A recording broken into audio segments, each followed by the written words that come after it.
Kuya Curly at Ate Sara Diskaya, welcome to my vlog. Napaka-inspiring ng kwento ng buhay nyo.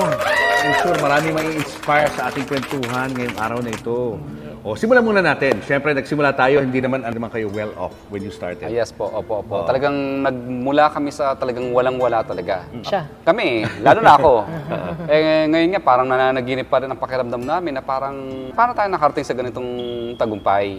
Kaya inaalala namin lahat yon, kaya minsan binabalikan namin at tumutulong kami. Dahil dama po namin talaga ang talagang tunay na buhay ng isang talagang walang-wala. Kaya minsan parang napakagaang po ng loob namin at saka napakababaw po ng luha namin minsan dahil nung una na babalikan namin yung nakaraan na yung mga humihingi ng tulong sa amin, iniisip na lang namin na ganyan din naman kami dati noon eh.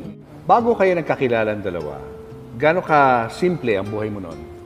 Ang status ko po sa buhay noon ay nung college, paaral po ako ng simbahan ng Pasig, yung Immaculate Conception po. Okay. Sa kabaitan po ng mga pari sa simbahan, pinag-aaral nila ako sa college. Katumbas naman po ng pag-aaral ko ay libreng patira sa simbahan, libreng pagkain, kapalit na at pag-aaral po sa kolehiyo. At katumbas naman ng binibigay nila sa akin ay pagiging janitor sa simbahan. Pag walang lector, walang commentator, walang mother butler, pag walang usherettes, pag walang lahat ng klase ng mga volunteers sa simbahan, wala.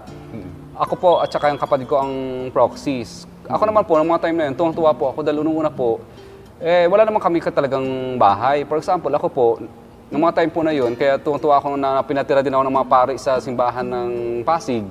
Libre sa kumbento yun, kasi kasama ko yung mga pare. Kasi kung anong kinakain ng mga pare, ganun din naman ang kinakain namin. At kung saan sila nakatira, doon din naman kami nakatira sa kumbento rin. Kasi kung hindi po kami patitirahin ng mga pare doon, nakatira po kami magkapatid sa Floodway informal settlers po kasi ang aking mga magulang sa Floodway East Bank. Informal settlers din po yung mga kapatid ko sa Floodway East Bank. So doon po kami titira talaga.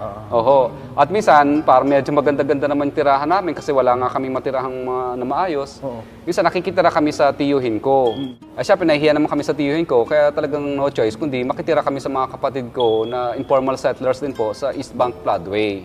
At saka yung nanay ko nandun din, pabigat pa po kami. Pero sa pamamagitan ng libreng pagpapatira sa amin ng mga pare sa simbahan ng Pasig, nakakapag-aral na kami, nakakalibre kami ng pagkain, libre tirahan.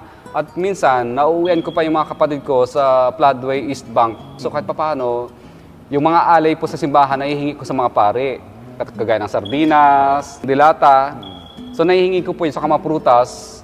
Binibigyan naman nila kaya sa mabulok nga lang naman. Pagkatapos, inuuwi ko po yun doon sa mga kapatid ko sa Floodway. Kasi at least may pandagdag. Masayang-masaya ang puso ko dahil hindi man ako makapagbigay ng pera sa kanila, nakakapagbigay naman ako sa kanila ng pagkain.